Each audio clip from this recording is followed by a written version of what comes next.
Hi, and welcome to the session of our EpiDoc training program, for which you can see a link at the bottom of the screen. And in this session, Gabriel Bodar is going to talk about how to encode the Apparatus Criticus in EpiDoc. So please. Thank you, Irene. So I'm going to talk about the encoding of Apparatus Criticus. That is to say, the features of your epigraphical, papyrological, or other text that you might want to be recorded in notes beneath your text in some form. There's a few points worth making about Apparatus Criticus in general here. One is that Apparatus Criticus means something slightly different for epigraphers and papyrologists and other documentary text editors than it does for literary text editors, for example, who think of Apparatus Criticus as a way of attempting to recreate, an urtext. And all of the variants that they record are ones that have crept in the manuscript tradition, which doesn't happen to those of us working with unique texts that tend to occur in a single form in inscriptions or papyri and other documentary text-bearing objects. But rather we use them to record editorial differences or sometimes odd features of the text that we want to point out, or things that would be part of our convention and transcription normally, but that are not displayable using conventional Leiden, and so find their way into an apparatus note instead. So just that note that it means something very slightly different than what a literary text editor would normally mean by Apparatus Criticus. So before we get on to how you encode your Apparatus Criticus, you really have to, at a project level, make a strategic decision before you start. Because there are two primary ways supported by EpiDoc of encoding your Apparatus Criticus. The first we generally call internal apparatus, although some people will refer to this as generated apparatus. And if you're coming from the TEI or if you're using the TEI guidelines, that's referred to as the parallel segmentation method. What this means is that you have your encoding all in your transcription, and any apparatus notes you want based on that will be generated from that encoding at a separate set of transformations. So one transformation gives you your text and does various things with, supplied and corrected and various other types of marked up text. And then a second transformation will go through looking for things that should be turned into apparatus notes, and will add them in another place in your HTML file or PDF or whatever.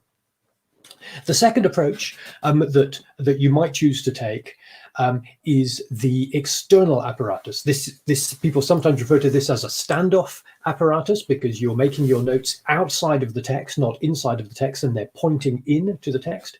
And if you're coming from the TEI, this will be referred to as location referenced method of Apparatus Criticus. Some projects decide on a combination of these features. Some features are marked up internally, others are marked up externally.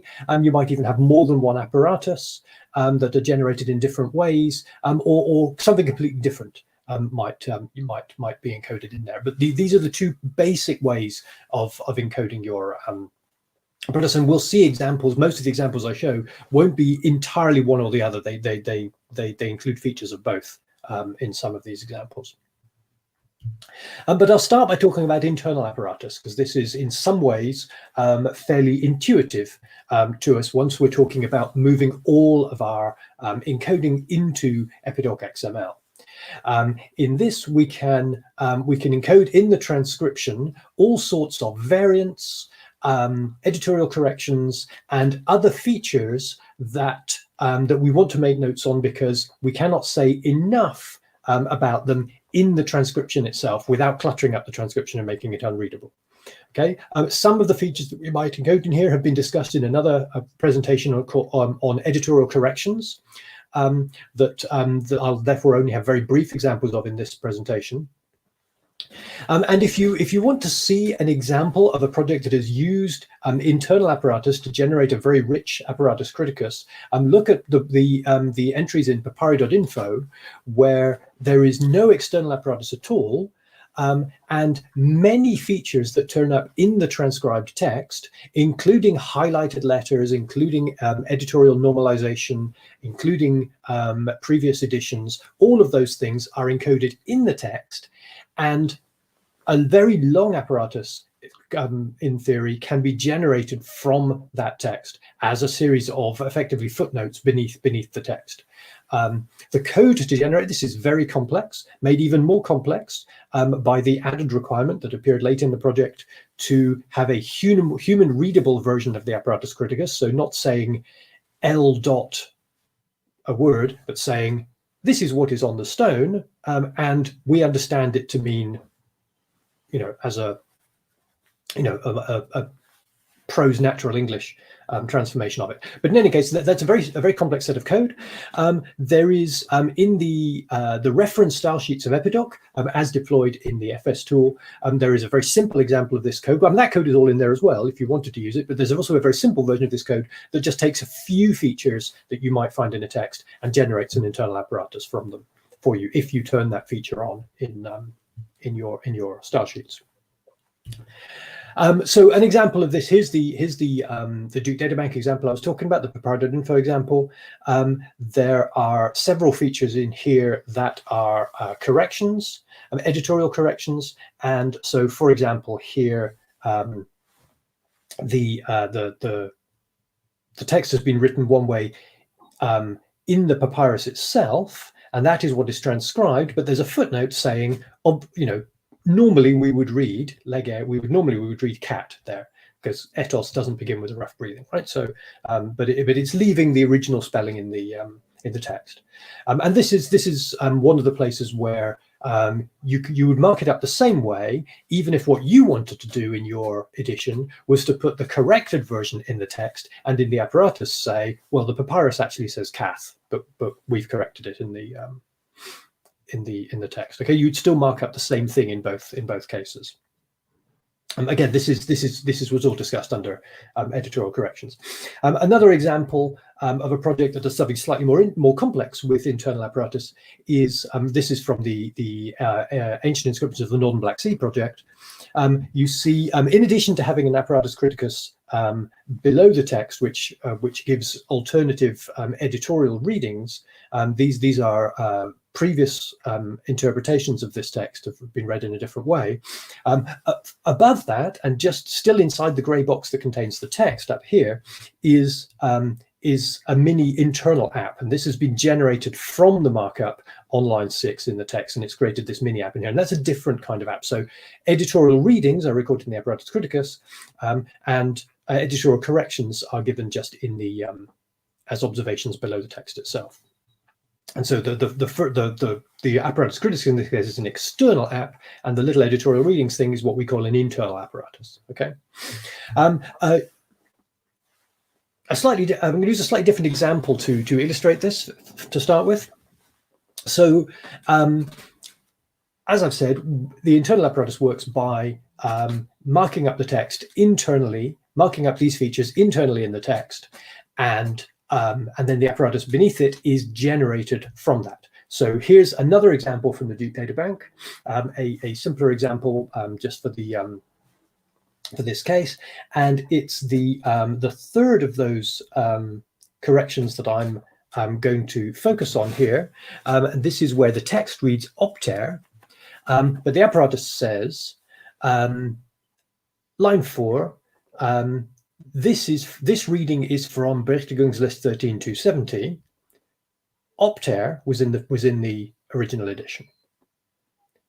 Okay, and the only difference between the two, note, is the capital letter on the O. So this is not really a different reading. This is a different interpretation, but it's the same principle.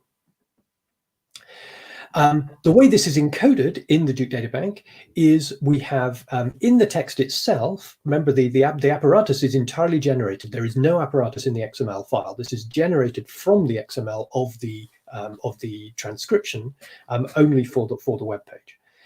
So the XML in the text itself reads this, the construct on the right. We have an app tag, which is given a type of editorial because Apparatus Info recognizes several different types of apparatus entry.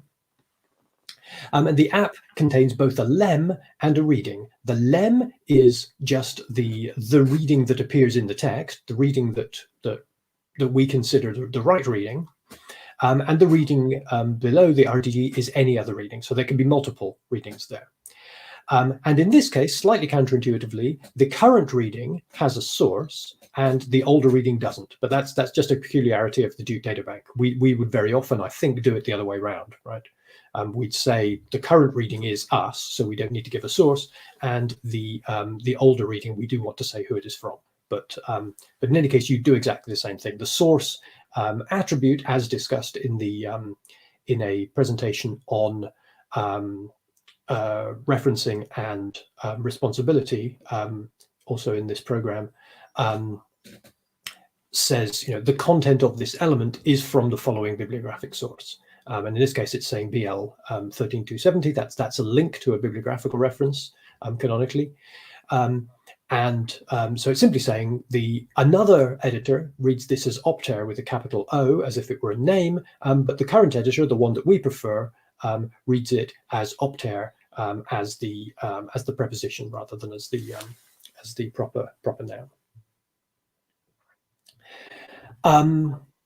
In the same text, we have on the next line the fugitiu, for which we understand fugitivum, is just marked up as a straightforward editorial correction with no sources or resps necessary, as we've seen in previous slides.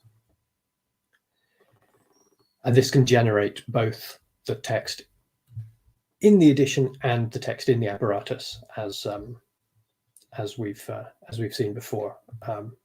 And the Apparatus info makes the decision that it always wants the original reading in the transcription and any improvement to that reading in the apparatus, in the case of editorial correction.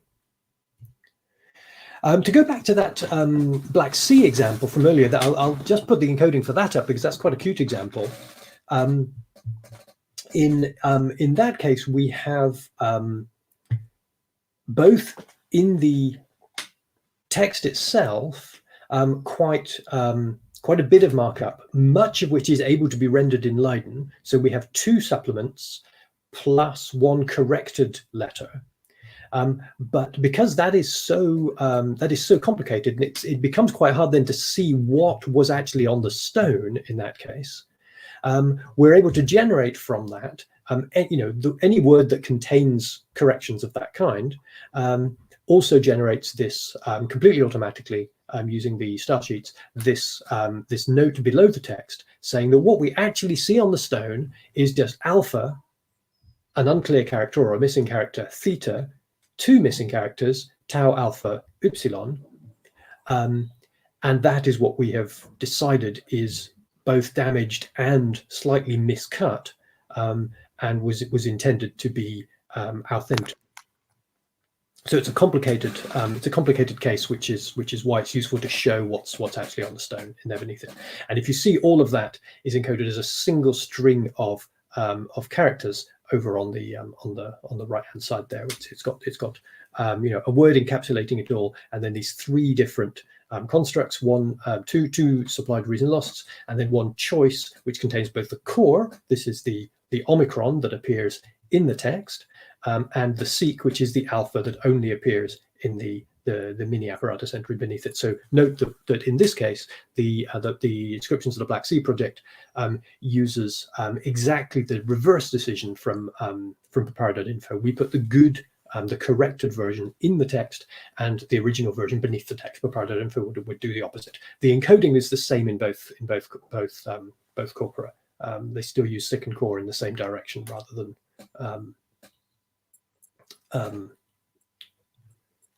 reversing or doing something different because of different display convention. So that's basically how you encode things in the text in order to generate an internal apparatus, if that is the decision you've made at the start of your project and you've turned on the features in the style sheets to generate that. If instead, for external apparatus, you want to leave as much of the text as clean as possible, and instead have a separate div type equals apparatus in your EpiDoc file, which has then individual entries commenting on some of those features in the text. This is the approach that EpiDoc recommends you would take for that decision. A quick note that the apparatus feature that we've seen already in some of the examples in internal apparatus and also in other presentations, that construct in TEI, that element and its sub-elements, were designed by scholars for whom Apparatus Criticus means Lachmanian apparatus. In other words, we're talking about manuscript variants, and we're talking about attempting to reconstruct the best possible reading of the text. Okay, so not all of the features are a very good map to how we want to encode things in EpiDoc. And in fact, EpiDoc had to push quite hard against the TEI to get some of the things that EpiDoc wants to be able to do to be even allowed in TEI markup in the first place, which is essential, otherwise EpiDoc wouldn't be clean TEI anymore. But so we can now record 4 kinds of apparatus note in EpiDoc, and some that are combinations of multiple of these, but simplifying it down, there are 4 main kinds. There's a general comment, which is not tied to a particular line, a comment on the text itself. There's a comment on a particular line or section or subset of a line. There are variant readings. This is the closest to Lachmanian. This is acknowledging earlier scholarship. This is the case of the examples we've seen already. And then there's various other complexities of the text that you might want to both encode in the text and point to. And this is very much the case where, because EpiDoc enables you to say things quite complexly and quite richly that are impossible to encode in Leiden, to display in normal Leiden conventions, we have to find some other way of displaying this and communicating this, and that's where the Apparatus Criticus note comes in. So the first case is very simple. If you have a general comment about the text that you want nevertheless to put in the Apparatus Criticus, the point is this is not, or the editor has decided, this is not just a description of the object which might go in the TI header. This is a comment on the readings in the text. So it's saying this entire face has uncertain readings. And in here we simply have div type equals apparatus, as I said, a list app containing all of the individual apparatus entries, and in each apparatus entry has an app element, and this one, the app element contains nothing but a note. Okay, so it's just saying in the apparatus is a note, and here beneath the text is a note saying what we put in the note element. The second case is very similar, except that note is attached to a specific line. And so in this case, we have exactly the same construct, but the app element takes a lock attribute with the reference to that line encoded in some way. And in this case, it's simply each level of the reference, each level of the citation is separated by a space, but that's just the convention that's been used in this example. So we're simply saying the location referred to by this apparatus is section A, line 7. And, we've said something about a comment on that line. So nothing to do with the reading, but a comment on the line in general. And here again, beneath the text, this would be displayed with the line number and then the note. The third example, this is similar to the ones we've seen before, where you can have alternative restorations, and this can be combined with comments and notes as well, either notes in general, or this note can be attached to an individual reading. But in this case, there are three readings given, and so it's saying the app has a lock attribute, so it's saying on the location of this is section 1, line 3, and the lemma is saying our reading, what we prefer, is kathosiosis with just the katho visible, but TDB back in 1971, and this is assuming that your bibliography has relatively human readable identifiers like this, but it needn't do. TDB read it as katholu with only the kath visible, right? So it couldn't see the Omicron and restored it in a different way, we can see the armcoron and have restored it this way. We've also added a note, which is also embedded inside this app, so is in reference to the same word, saying that this fragment was deemed completely unreadable by Robert, so didn't attempt either of those things. And note that the source attribute is a pointer to a piece of bibliography, so there is more information in that element pointed to by that string here. And that enables the style sheet that renders your apparatus to get a little bit more from that. So here we have the apparatus rendered from that. We say section 1, line 3, cathosiosis, just in case it's a long line and you're wondering which part of 1.3 we're talking about. We say that was previously rendered as catholu by Drubert, and the style sheet has to have gone to the TDB 1971 identifier and find the surname of the author of that publication in order to get that information and insert it in your Apparatus Criticus. And then the third comment is this fragment was deemed unreadable by Robert. That's just printing the note at the end of that. So that's combining those things. The fourth example then is where we want to record more complicated features of the text than are displayable in normal Leiden. And in this case, we encode that feature in the text. We tag it in the text with an XML ID attribute on that element, and then we can point to that attribute from the apparatus element in the main text. So, for example, we could have a very simple textual correction where the stone says sin patan, but we have decided that is either an error or an irregular form, or in this case probably both irregular and erroneous form for what would normally be written as sympanta. And so in the text we print sympanta with these correction brackets, and in the apparatus we would say the stone says sympatan, and we put it into uppercase because the stone is in uppercase and it's a little bit easier to see what's going on there. And so the three different variants in that stone are all in that line are all recorded in a single piece of text. If, however, we also wanted to say more about it, to comment on it, or to do other things with that text, we could add in the text itself. We could add an XML ID on the choice element saying this is choice 3, and that's an arbitrary string. XML IDs can be any string whatsoever as long as they begin with a letter and only contain letters, numbers, and hyphens.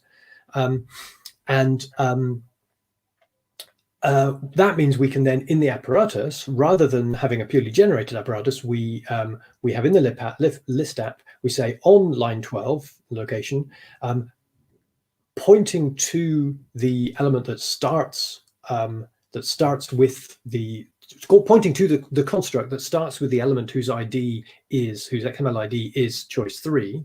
We're adding the note so Monson. Okay, this is not a very rich example because there'd be better ways of encoding this, but in any case that enables you to in the Apparatus Criticus print not only go to the text and get the string sympanta, but to say to add your apparatus note to that as well. And if you want to, you can also from that same piece of original text, you could generate the sympatan lapis section as well, saying that the stone originally read this, and it was Mommsen who gave us the idea to correct it to this other thing. So just in summary, the internal apparatus, if you've decided to generate that, all encoding is in line and the apparatus notes are generated from that. External apparatus, if you've decided to encode it that way, you explicitly create an app element for every apparatus entry you want in your apparatus notes, and those are structured with various elements that we've talked about in these slides, and they contain both the content you want to display and various other information for attribution and so forth. the use of one or sometimes both, or indeed neither, or other apparatus approaches is something that needs to be done at a project level. And this not only enforces consistency across the project, but it also requires a certain amount of consistency as to what sorts of thing you put in your apparatus. If you have an external apparatus, then for each text you can decide what to make a note on and what not to make a note on. But if you generate from an internal apparatus and you say, I want every time I have a choice with sic and core in it to print that editorial correction in the apparatus as well as in the text, then that will always happen, even for corrections you put in the text that you think are maybe they're too irrelevant to put in my apparatus, but they will always appear in the apparatus. So it requires a certain amount of consistency in what you display in the apparatus, which some people find burdensome, irksome, but I think is a virtue. I think having that consistency is really important and makes your project much easier to read. So thank you. That's all I want to say about apparatus. I know there's quite a lot to digest in there. Is there anything you wanted to add to that, Irene? No, it was great. Thank you. Cool. Okay, thanks.